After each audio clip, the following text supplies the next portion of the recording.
Hello, everyone. Thank you for attending today's Challey Institute Ideas Workshop. We're very excited about our presenter today, Dr. Brad Wilcox. Dr. Brad Wilcox is a director of the National Marriage Project and a professor of sociology at the University of Virginia. His research focuses on the ways that marriage, gender, and culture influence the quality and stability of family life in the United States and around the globe. He has published numerous articles in the American Sociological Review, Social Forces, Journal of Marriage and Family, for the Scientific Study of Religion, and numerous others.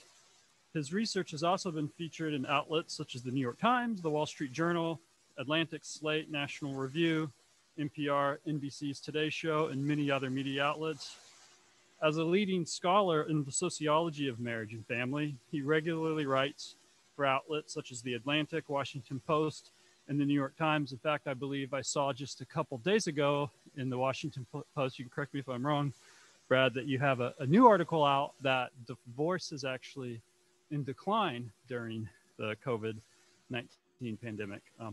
So I'm personally very excited. I've been a big admirer of Dr. Wilcox's work for a number of years. And so please help me welcome Dr. Brad Wilcox. Clay, well, thanks so much for having me here on this, this virtual platform.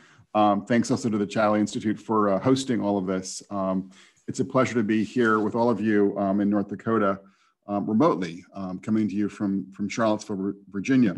And I'm here today to speak with you about a topic called For the Sake of the Children, thinking about how marriage is linked to the educational, emotional, and economic well-being of kids across the United States. But before I begin, I want to just sort of acknowledge here my colleagues who have, just also getting the, yes, here we go. My colleagues who have helped me with this research I'm going to be talking about today. Dr. Wendy Wong, who is the Director of Research at the Institute for Family Studies, and Nick Zill, who is a Senior Fellow at the Institute for Family Studies as well. So they've been my colleagues in this work that I'm talking about today, looking at the links between family structure and the welfare of kids in America. So I'm going to begin today with a story. It's a story about Paul. When he was 8, after bouncing through 5 foster families in North Carolina, Paul Davis finally landed in a family who wished to adopt him. At last, the dizzying turns around the family go-around seemed over, as did much of the misbehavior that had followed in the wake of what seemed like constant moves from one family to another. Prior to moving in with Luke and Elaine Davis, his adoptive parents, Paula learned to pick pocket from older foster siblings. He tried to steal his 3rd grade teacher's wallet right out of her purse at school, and gotten into all sorts of other kinds of trouble. But after moving in with the Davises, things took a turn for the better. I had, a mom and a dad and a sister now, he recalls, adding he appreciated the stability, the love, and the attention that Luke and Elaine had given to him. But 2 years later, around Christmas time, his world turned upside down again as his adoptive parents sat him down for the talk. Quote, "My mom and dad sat my sister and I down and said, we're going to get divorced," Paul said. At the news, his 6-year-old sister got up to give them a comforting hug. But Paul stood where he was, across the room. He remembers thinking at the time, does this mean I get to leave another home? And he also remembers feeling just emotionally cold at the prospect of taking another turn on the family go-around. And sure enough, after the divorce, Paul had to move out of the family's single-family home into a small apartment with just his mom. The physical and emotional instability occasioned by the divorce also ushered in a return of previous bad behavior. Quote, "I got in a lot of trouble at school and was sort of backsliding into older habits," unquote. He ignored school assignments, got into fights at recess, and was pulled over as a teenager for driving drunk. Even though he's exceedingly bright, Paul graduated high school with a 2.1 GPA, assumed college was not in his future, and he headed off to the Army to get a new start in life. But after a stint in the Army, amazingly enough, Paul managed to get into Princeton. And at Princeton, he entered a wholly different world than the one he had encountered growing up and in the military. One day, for instance, Paul was in a sociology of childhood class, and the professor asked the class to report how many of them were raised by their birth parents. In a class of 20, only Paul and one other student had not been raised by their own biological parents. Quote, "This was a shock to me, finding out 18 of 20 students had been raised by their birth parents," Paul said. And as he talked to other Princeton students about their lives, he discovered, quote, "the typical student was at this place. They had both of their parents," unquote. And we also discovered that talking about this family issue in class at Princeton was not easy. My sense of it was that no one wants to talk about the family, he said. And when the idea of family structure ever, quote, came up in any way, there was always an effort to bring it up and back to poverty, unquote. That's because most of his fellow students at Princeton didn't want to talk, quote, about normative value judgments about the family. So they retreated into ideas like, we just need to give people more money or give people economic opportunities, unquote. Now, Paul's experience is emblematic of both how family structure matters for kids in the real world, but also how difficult it is for our elites to address this issue head on and to address it truthfully. Instead, they embrace what I would call the family diversity myth. This is the idea that all types of families are equally good for children because family is about affection and attention that bind adults and kids to one another, provided that families have enough money to support themselves. The marital status of the adults in a family is irrelevant, shaped by commitments to equity, to inclusion, and to individual choice. This myth, at a maximum, celebrates family diversity, and at a minimum, requires silence when it comes to publicly acknowledging any advantages that marriage might afford to kids. The kids will be okay, regardless of the family form they're raised in. This is the correct doctrine from the perspective of the family diversity myth. Because the thinking goes, love and money, not marriage, make a family. Now, today this myth has considerable purchase in the commanding heights of our culture, from the halls of academe to Hollywood, even to the C-suite at Heineken, as we will see in a minute. We can see, for instance, in the academy, that there are plenty of what I would call academic myth makers, who would say, for instance, as a scholar did from Indiana University, that all of our research points to the fact that it's the quality of the relationship that matters, and the handling of communication and conflict, and the number of people in the household is not really key. I guess it's kind of one way of articulating this idea that's, again, it's sort of the quality of family life that matters, not the structure of the family. Or Philip Cohen at the University of Maryland saying, quote, "If people grow up with single mothers who have adequate income, they do fine on average. What we find is they do have a lot of challenges from the lack of resources, but family structure per se is not as big a factor." So again, the idea here is that it's really money that matters, not family structure. This is sort of the idea.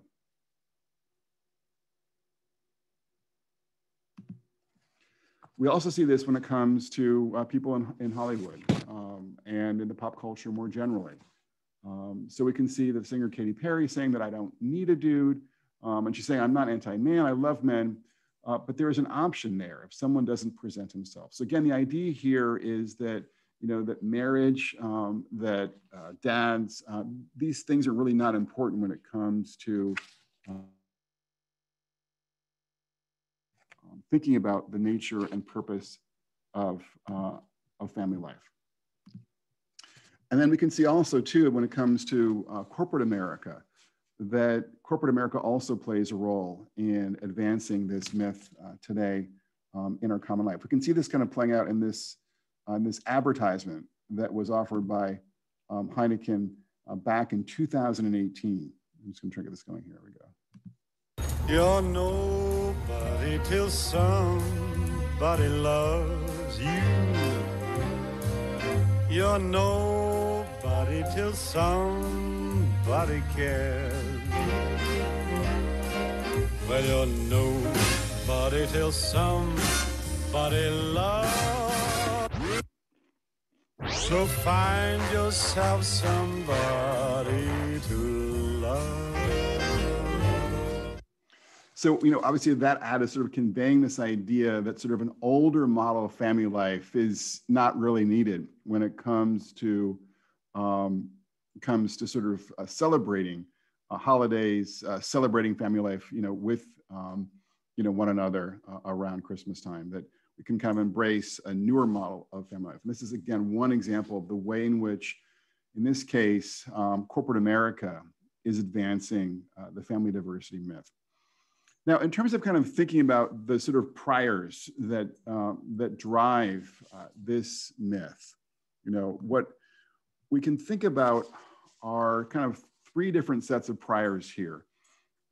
So one kind of, I think, assumption sort of undergirding this family diversity myth is indebted to sort of this sort of, me first mentality that we saw emerge in the 1970s here in the US, where people came to this view that kind of individual desires were more important than family obligations, that what the heart wanted was more important than what one was supposed to classically do for one's spouse, for one's kids, for one's marriage. And that what kind of makes you happy, what makes you fulfilled, what makes you kind of feel like you're in control, that's sort of the important thing, not any kind of obligations that you might have towards your family. So again, this sort of expressive individualism is kind of one, cultural factor that kind of pushes us towards embracing this myth.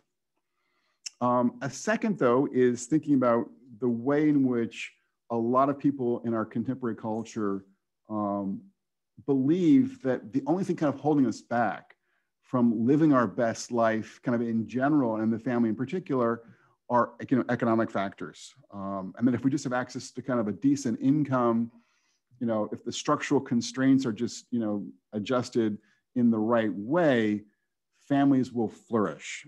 So for instance, in the New York Times, Annie Lowry, a journalist, wrote, quote, that our collective allergy to matrimony might be a macroeconomic issue. In order to save marriage, we'd have to end poverty. Okay, so again, the idea here is that, insofar as there are challenges or problems, that we see or experience in our families, are primarily ones that are rooted in economic issues. Of course, this is what we saw too with Paul at Princeton's experience. That kind of when he raised any kinds of family issues, he got the sort of view back to him that kind of any of the challenges sort of facing families, were really ones that were kind of rooted in economic issues, economic difficulties.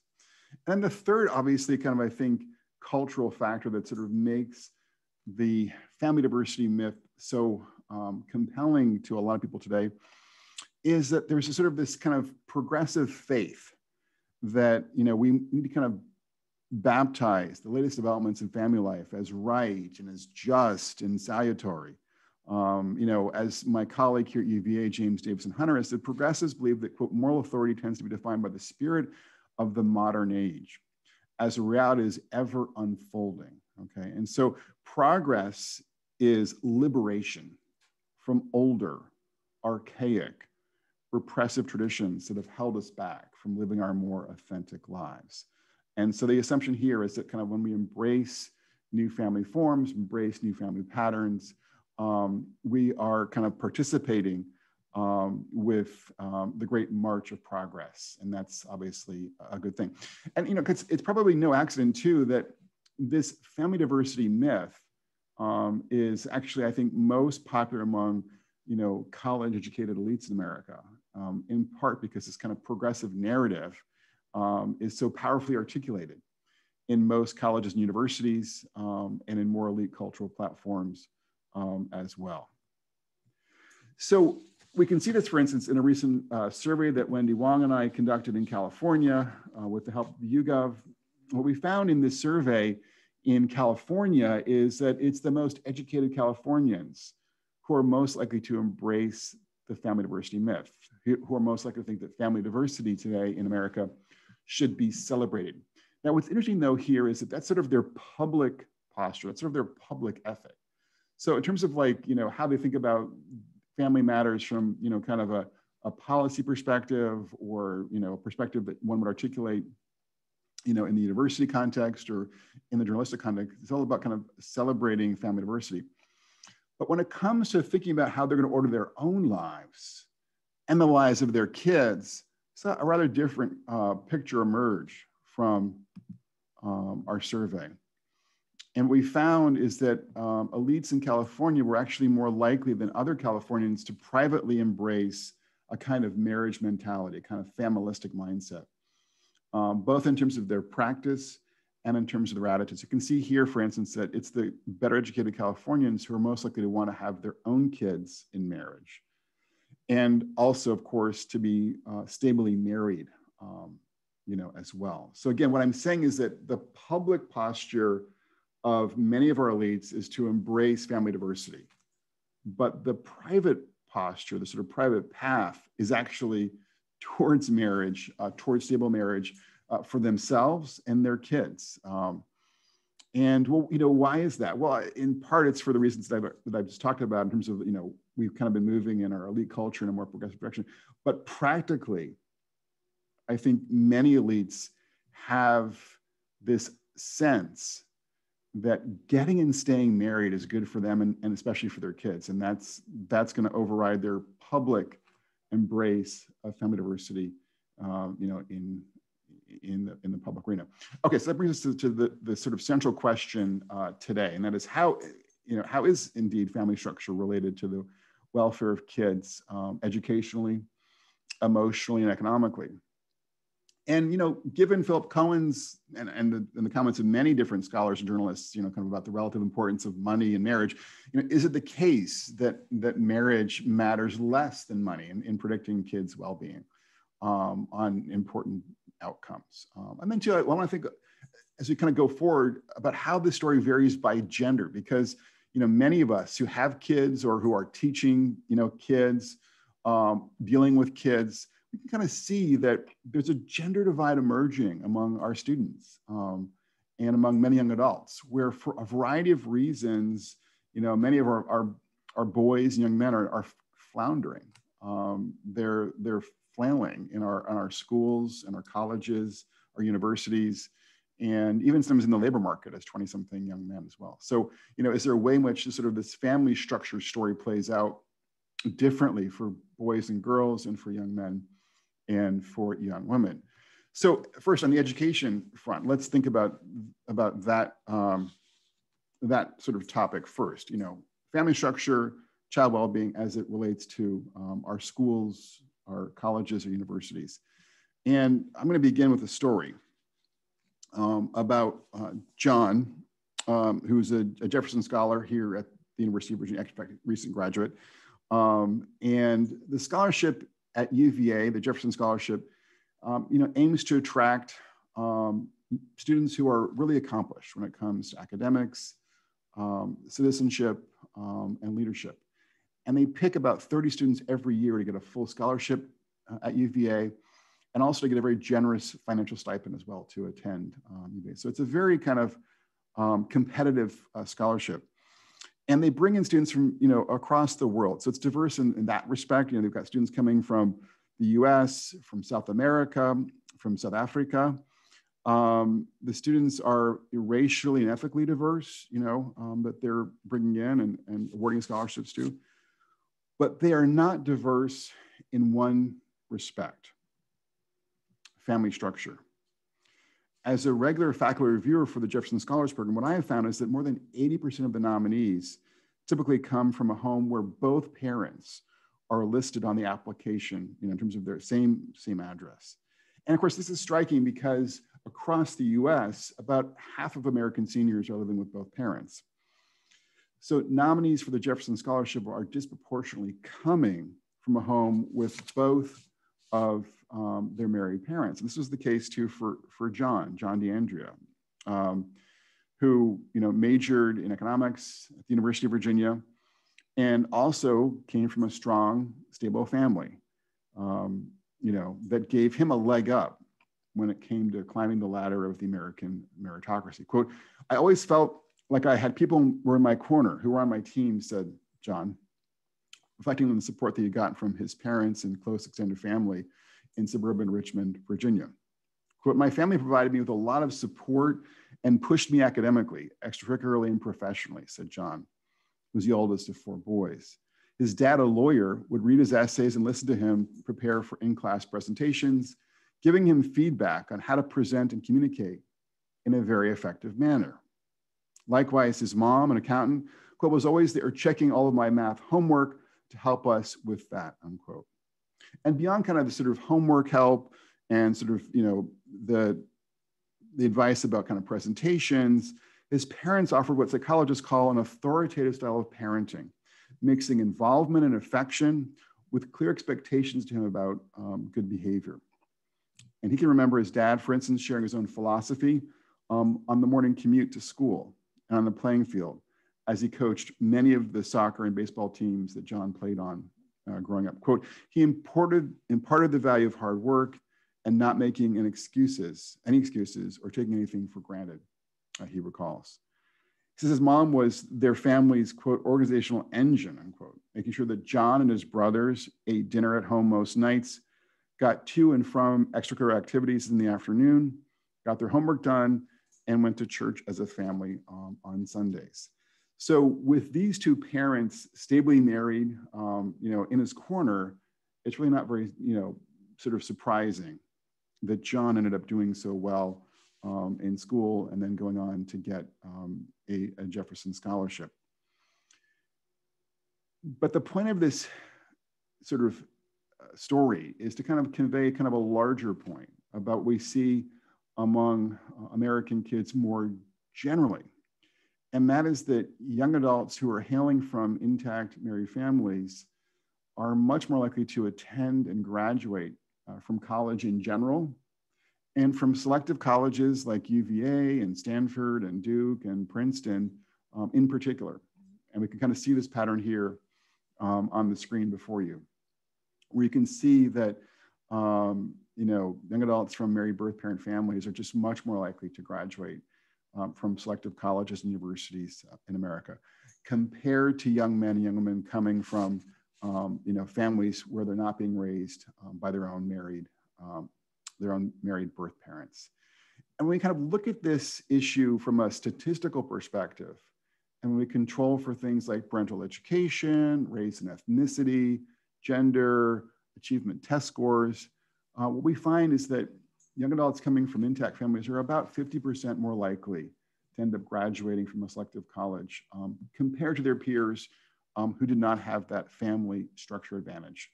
And that's a significant effect. Now, it's also the case, though, as you look at these, at these statistics on the screen, that in this case, family income is a more important predictor than is family structure.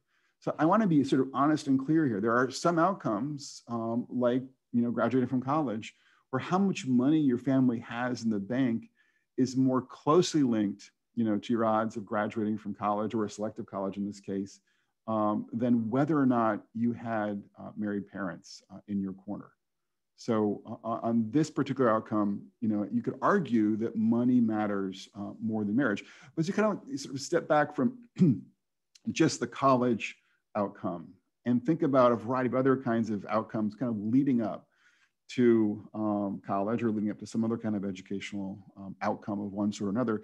What we see is that more generally is that kids who are raised by their unmarried parents are more likely to get A's in elementary school, in high school. They're less likely to be suspended. Their parents are less likely to be contacted for misbehavior of one sort or another. We can see here that in fact, they're 50% less likely to have their parents contacted for misbehavior. And so across a variety of educational outcomes on things like test scores and college graduation and grades, family income is more closely linked to these specifically academic outcomes than is family structure. But on the behavioral side, in terms of how kids are behaving at school, we find that family structure is a more important predictor of kids' behavior in school than is their family income. So this is a place where marriage, in a sense, matters more than money. And then the final point I want to make here about kind of just the educational story here is that we see that, the kids who are really kind of having the most difficulty in school today are boys hailing from non-intact families, families where they don't have their own married parents, kind of waiting for them, back at home every day, where their married parents are not kind of there, obviously, for them to kind of guide them and support them up and through, college and beyond. So again, the point here is that on the education front, it looks like kind of family instability is particularly likely to be expressed in the lives of our boys. And this is sort of obviously work too that's been done also by David Autor at MIT and his colleagues. They've come kind of a similar story as well. Okay, so let's move away for a second here from education and then move towards another outcome that's gotten a lot of important and necessary attention of late, and that is prison. And as we're talking here about prison, it's important for me to just point out here that when I was talking to Paul about his life, he mentioned that a lot of the of his peers, his male peers, when he was growing up, in a pretty unstable family context, ended up in spending some time, in jail or in prison. And actually none of his peers ended up going to a 4-year college or university. So he was the one kind of exception to that pattern in his social network growing up. And so the question is, what is the link between family structure and incarceration here in America? And what you can see here in this next slide, and it's a slide for both men and women, although I'm going to focus more, on men because you can see they're more likely to end up spending some time in jail or in prison by the time they're about age 30 here on this data set. What you can see here is that, again, in yellow, that both young women and young men who are raised apart from their own married parents, be it in a single mother household or a step family or a single father household, or an adoptive family, are more likely to end up spending some time in jail or in prison. And okay, you're asking for the full screen view, and that's what I'm trying to do here with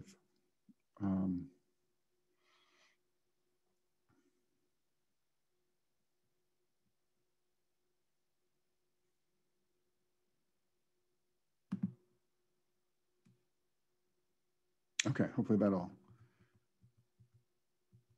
come out better for the, okay. So again, this is the story about college. Obviously, pretty dramatic difference here when it comes to family structure and graduating from a selective college. And we're talking now about incarceration. And again, what you can see here is that in yellow, both women and men, but especially men, obviously, who are hailing from non-intact families are more likely to spend some time in jail or in prison.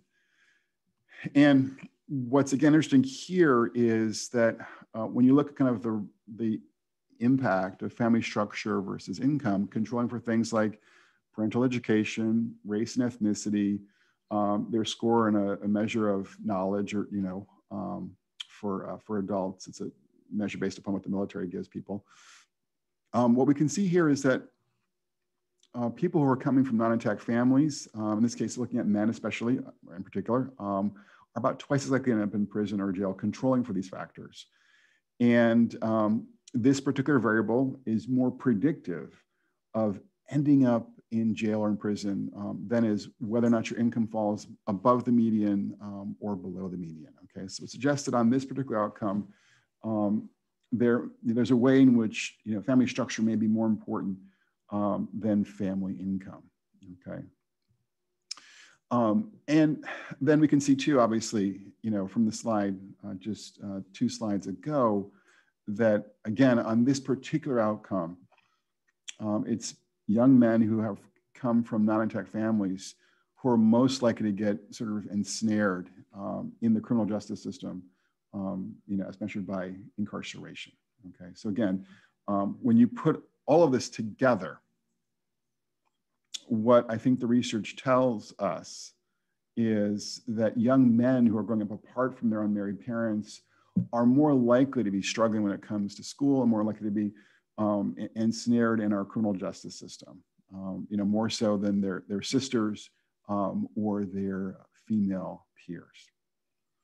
But this is not to say that marriage doesn't matter for girls, or that family structure doesn't matter for girls, because what the broader research tells us is that when young men, when boys are in trouble, they often respond by what's called externalizing in the psychological research. And Clay could tell us more about that later. But the idea is that men can get more aggressive, or they can have problems maintaining their attention when they're struggling psychologically. And so we can kind of imagine that family instability ends up affecting boys with things like behavioral issues that have clear implications for getting suspended in school, for instance, or ending up in prison. By contrast, when girls are struggling psychologically, they're more likely to internalize, kind of to turn inwards in certain ways. And that's more likely to be manifested in things like anxiety and depression. Now, if you have teenagers, as do I, you know that girls can externalize and boys can internalize. So it's not saying here that, this is a completely gendered phenomenon. But my point is simply to sort of say is that on average, when boys are struggling, they're more likely to externalize, and girls are more likely to internalize.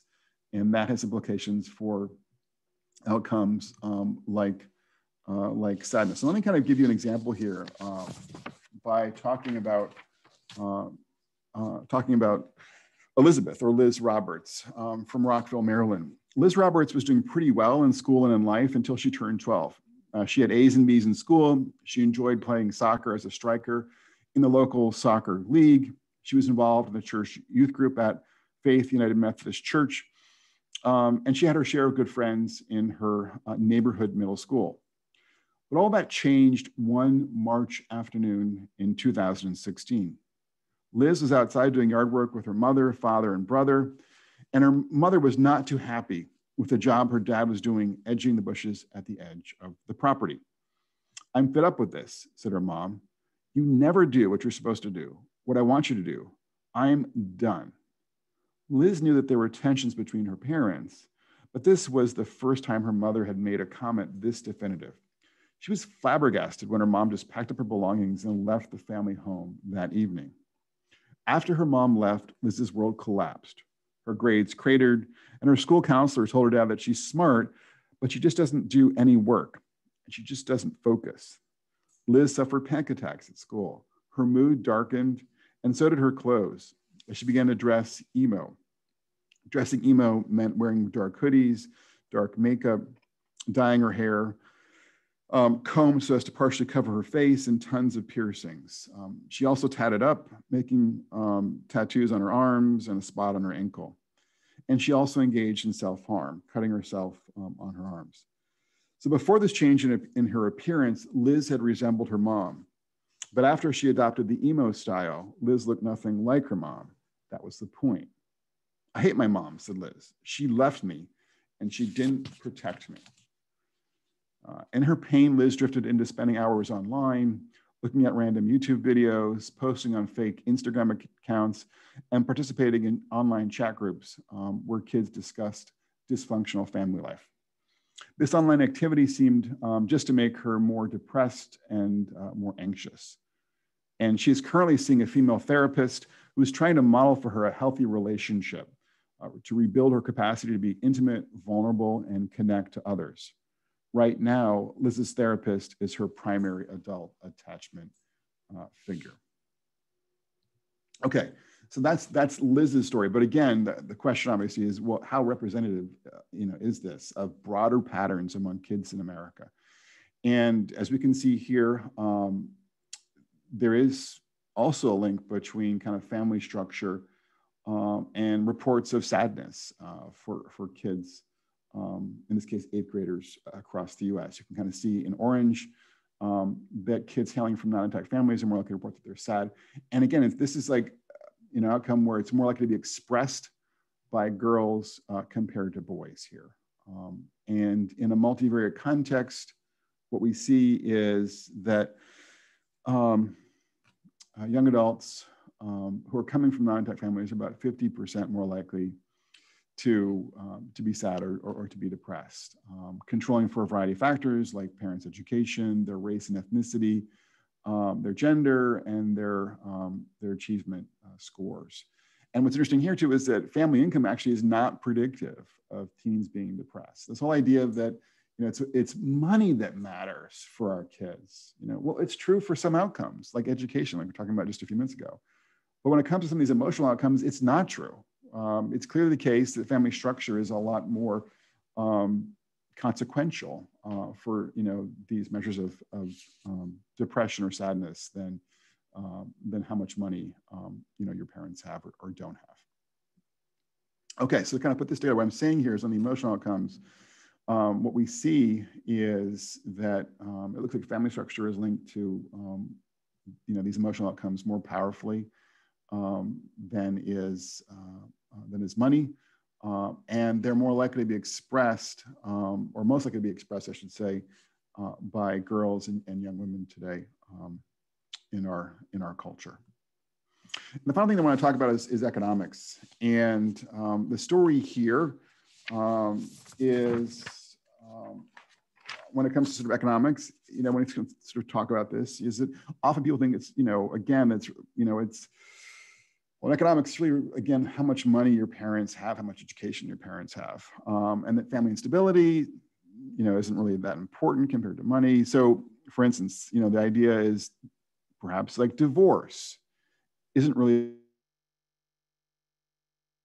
This was the takeaway from an article that the journalist Matthew Iglesias wrote in 2013, going after the New York Times columnist David Brooks for falling afoul of his own moral code, because David Brooks had gotten divorced that year, despite being a longstanding proponent of marriage and the two-parent family.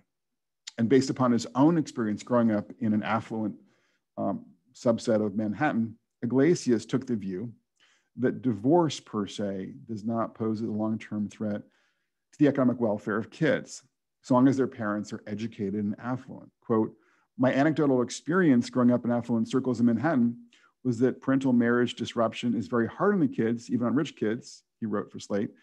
"But that's hard, meaning that it's sad, not meaning that it's a substantial barrier to the kids going to college and maintaining a high socioeconomic status.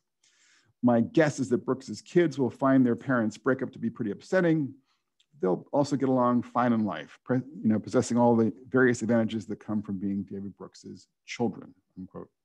So like many on the left, again, Iglesias' thinking here is that it's money and education that matter for kids, not family structure per se, in terms of predicting like these important, social and economic outcomes. Because again, it's money, not marriage, that matters for kids. So is Iglesias right? Does family structure not really matter for kids who are coming from more affluent families, or from rich families in a sense? Well, Iglesias, when he wrote that article in Slate, he's a pretty empirical kind of journalist. He often references studies and numbers, but was actually curious in that article, he mentioned zero numbers, okay, nothing, nada. And we actually look at the research here, not surprisingly, we find that family structure actually matters for rich kids as well.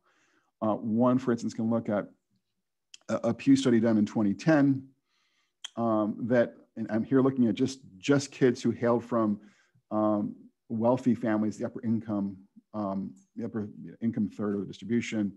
And we saw in this research from Pew is that young adults who came from families where their parents had gotten divorced, on the right here in this particular slide, were less likely to stay rich as adults, more likely to fall into the middle class in yellow, or into the lower income bracket here in pink. So one way to kind of think about this is that young adults who come from intact families and are wealthy are 40% more likely to stay rich as adults compared to their peers who come from affluent families that get divorced. And they're 25% less likely to end up poor as young adults. And sort of these kinds of patterns here on the screen start well before, obviously adulthood, because we find that even young adults who are coming from affluent families where their parents are not together are about 50% more likely to have their parents contacted by their schools for behavioral problems compared to their peers from intact families. they're 33% more likely to graduate, intact families are 33% more likely to graduate from college. And so the point too is that, a lot of the educational outcomes for kids coming from rich families, we're seeing that they tend to do better when their parents are stably married. I'm just looking at the chat. Okay. But, obviously I'm not concerned just about how kind of family structure influences or impacts the welfare of rich kids or affluent kids. I'm concerned about kind of kids more generally. And what we see when it comes to sort of the impact of family more generally is that kids are much more likely to be flourishing economically on a variety of fronts when their parents are stably married. You can see the poverty rate, for instance, is dramatically different between kids hailing from single parent families and kids hailing from married parent families. And this is obviously not rocket science, although some don't kind of think this issue through. But when you have two stably married parents, often you have two parents who are working today. You can rely upon two networks of kin to help support your family financially. And there are economies of scale, obviously, you can benefit from as well. So there's a very clear association, obviously, in life and the literature between family structure and child poverty. And this figure gives you some sense of that research. But it's not just sort of, what's happening for kids financially when they're a minor. It's also kind of what happens to them as they transition, into young adulthood. And what we see is that young women and young men who are hailing from intact families are significantly more likely to be employed full-time as 20-somethings. This is the green bars here, compared to their peers who are coming from homes where their parents were not stably married. That's the bars here in red. So again, we kind of see that there's sort of a long arm of family structure that affects young adults as they move into the labor force. And if they have the benefit of two stably married parents, they launch more successfully into labor force, both women and men. And then finally, we kind of look at them in their 30s, and what we can see here is that kind of your odds of making it into the middle class or higher, kind of realizing the American dream, are stronger for young adults, both men and women who hail from intact families here in green, compared to their peers coming from a family where both parents were not able to get in and to stay married, okay? So what this means kind of in a multivariate context is that young adults are about 60% more likely to end up in the middle class or higher in their 30s, controlling for a variety of factors here at the bottom of the screen, things like race, education, gender, their score on a measure of knowledge, the AFQT score. And what's interesting here too is that when you kind of look at this in terms of how does coming from a home with above median income versus below median income, it's also the case too that kids who are coming from more affluent homes are more likely to realize the American dream, no surprise there. But sort of the effects of sort of family structure and family income are roughly similar here, right? So we're not seeing that money matters more than marriage for your odds of realizing the American dream here, okay? And you can see here that on this particular outcome, both young women and young men are about as equally likely to benefit from hailing from an intact family. And again, family structure is about as important as money on this outcome. So you're kind of putting all this together, what we're seeing here is that today, kids who are coming from stable married families are likely to be excelling in school, to be flourishing emotionally, and to have a higher chance at realizing the American dream. We can see also too how these sort of patterns vary by outcome. So I think again, on education, money matters more than marriage. But on a lot of the emotional and social outcomes, oftentimes marriage or family structure matters more than money. And for kind of longer term economic well-being, they seem to matter roughly the same. We also see kind of too that they matter in somewhat different ways for boys and girls, in ways, of course, are relevant to understand what's happening in our schools and in our society more generally today. Now, before I conclude, I want to just also acknowledge a really important fact. And that is that coming from a non-intact family is not a death sentence. I was raised by a single mom, and I think I've turned out okay in many ways, although not all. And there, of course, we know that there are plenty of people who have excelled in life in one way or another. People like Jeff Bezos, Angela Jolie, Barack Obama, even though they were raised, by a single parent or in a step family. So, it is the case that, many kids who are raised outside of an intact married family do just fine in life, and we can't lose sight of that. But I'm also a sociologist, and what I'm saying to you today is that when you come from an intact married family, you're more likely to flourish in America today. And that's in part, actually, and this is sort of some of the irony here, is because we see in the research that kids who are raised by their own married parents are more likely to get the love, that is the attention, the affection, the consistent discipline, and the stable attachment to caregivers that they need to thrive. And they're also more likely to get the money. That's often because they've got two incomes coming in, or they've got, more stability, less expenses related to child support or divorce attorneys or family courts, So the irony here is the family diversity myth wants to sort of argue it's all about love and money, not family structure. And yet in the real world, kids in stable married families get more love on average and more money on average than their peers in non-intact families. So the truth here is that, again, contra the family diversity myth, it's that kids who are being raised in stable married families are more likely to get the love and the money that they need to thrive in America today. And, this is an idea that I'm articulating that's not just my idea, it's also the idea of my mentor actually at Princeton, Sarah McLennan, who wrote this with her colleague, Gary Sonifer, after studying literally thousands of kids, over many, many years, and, Sarah McLennan is no conservative, but she says kind of, if you ask us to think about a design that would be good for kids, it basically be this sort of this stable two-parent ideal that we're talking about today on this, on this particular webinar. It's one where the parents identify with their kids, sacrifice for their kids, and are able to give their kids the stable environment that they need to thrive in today's world. So the final point is this. I think stable marriage gives kids an unparalleled level of financial, emotional, and social support in today's difficult and competitive world. And this is a point that, again, it's been, I think, recognized, acknowledged across the spectrum.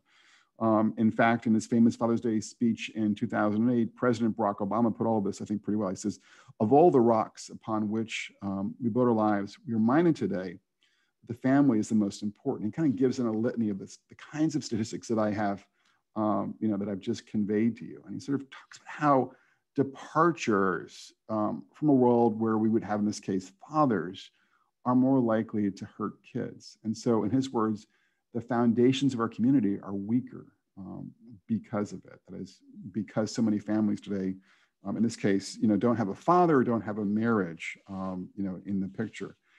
And he said, in light of all this, we must do what we can to build our house upon the sturdiest rock, President Obama said. And so what I've been saying today is that when it comes to family life, the science tells us the firmest foundation for our kids is a home headed by their own married parents. So that's my lecture today for the Institute. And if you have questions about my lecture, I welcome them. You can get more information about my own work on my Twitter account, Wilcox NMP, as well as the blog of the Family Institute, IFS, which is at familystudies.org. So please just take those two things down if this is of interest to you. And I'm happy to answer any questions that you might have about my lecture today. So with that, I'll turn over the conversation to Clay.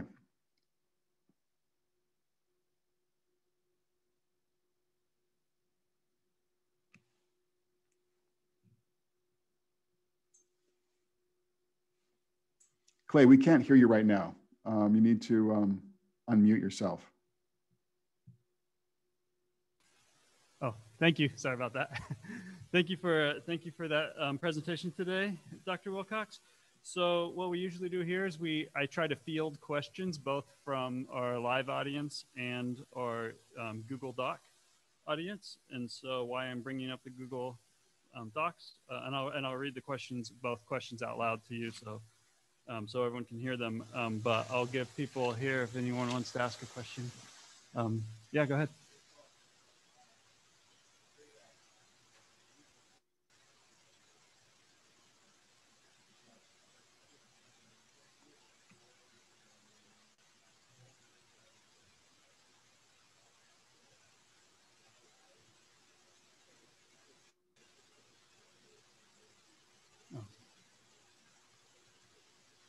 Okay.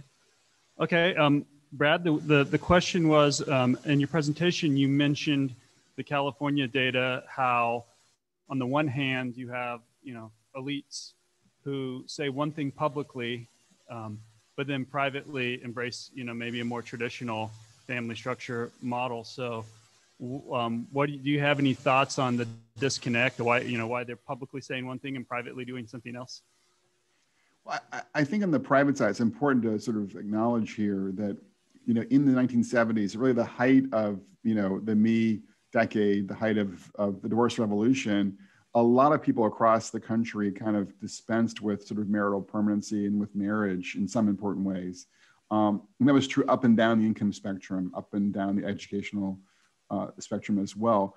But I think in the wake of the divorce revolution, a lot of people came to realize how destructive divorce and family instability was, and that particularly people who were more educated, more affluent, kind of took it to heart that there's a kind of prudential wisdom when it comes to organizing your family life around stable marriage that was more advantageous. You're going to have a much better IRA, have a much nicer house. Your kids are going to be more likely to be able to go to private school or get, support from a tutor or participate in a sport, which are more and more expensive these days, if you work together as a team to get married and to stay married. So I think there's a way in which our elites have prudentially come around on marriage and, convey that message in one way or another to, to their peers and to their kids.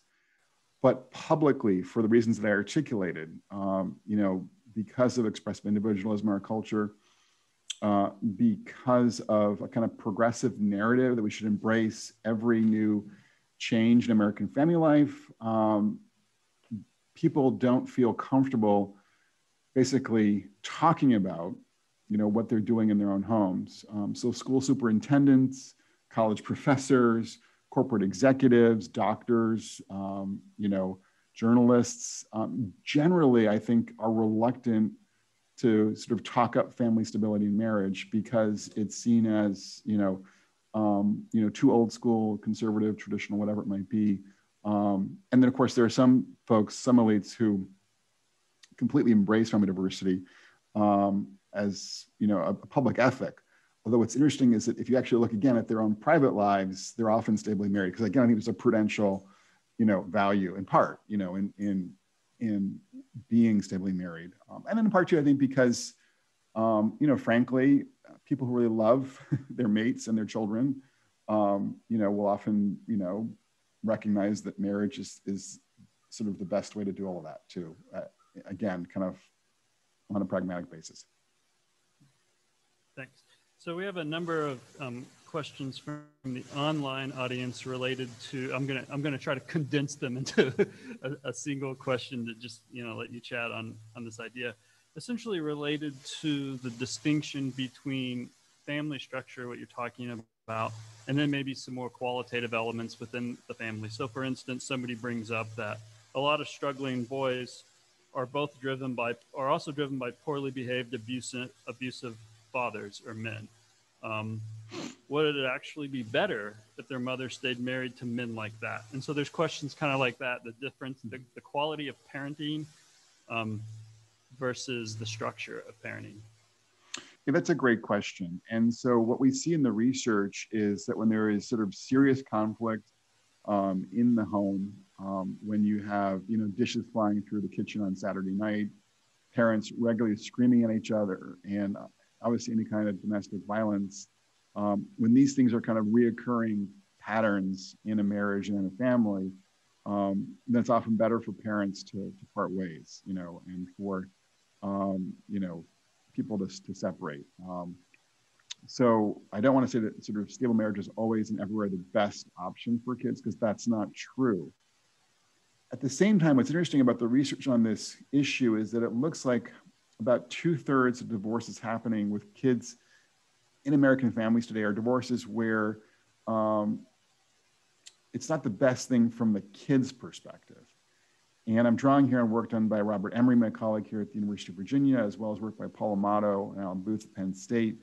And what they find is kind of, you track kids who are in low conflict marriages that end in divorce often do pretty badly, because these divorces come as kind of as a shock to their world and sort of undercut their faith in family and love and marriage.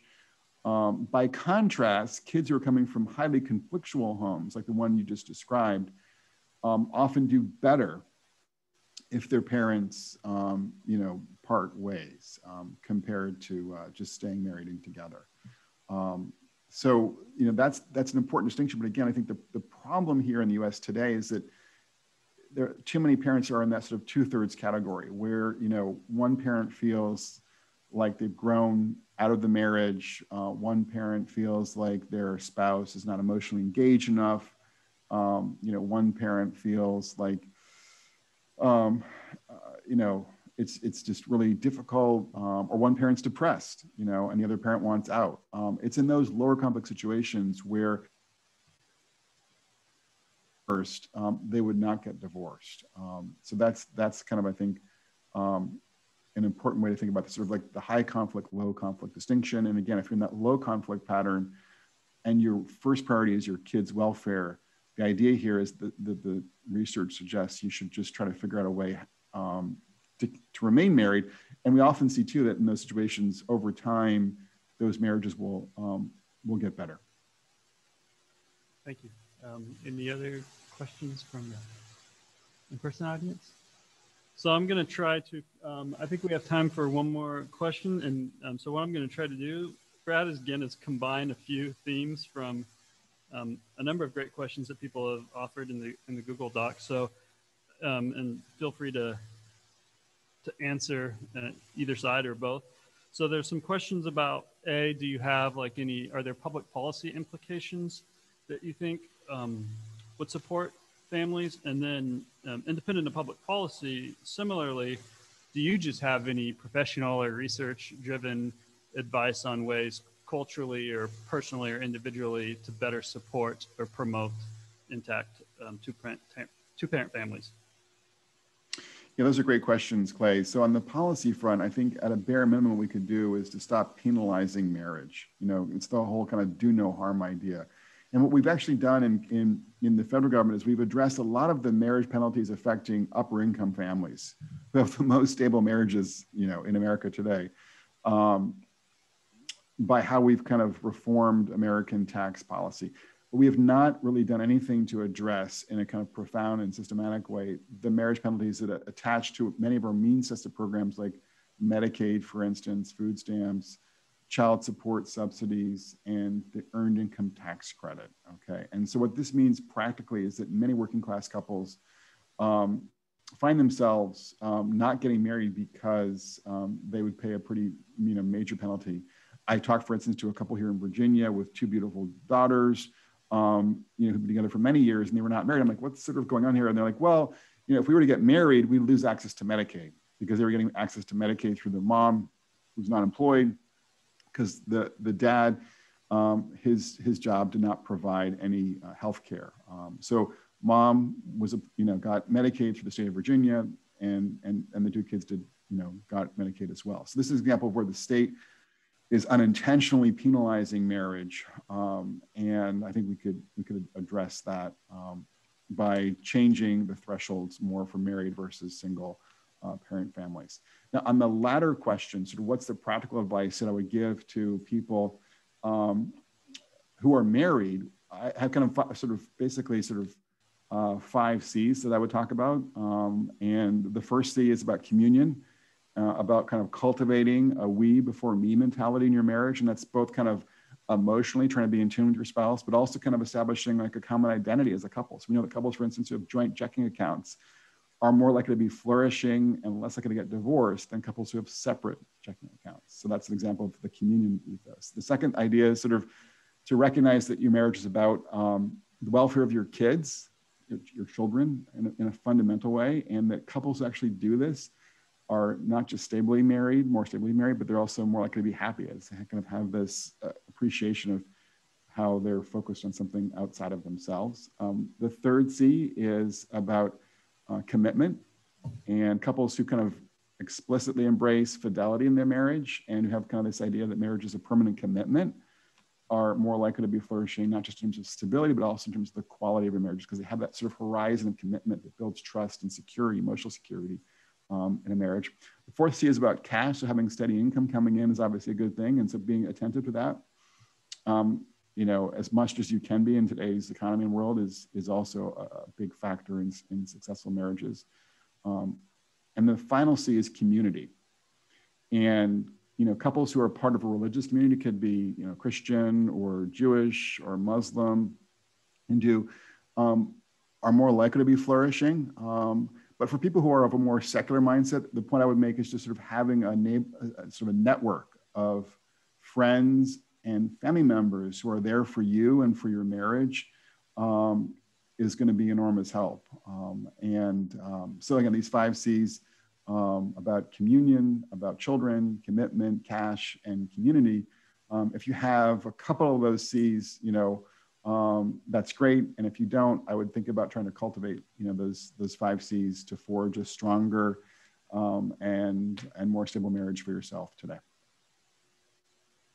Excellent. Thank you so much. Well, that's all the time we have today. So you won't hear us, but we're all going to applaud for you. So let's thank Dr. Wilcox for this presentation.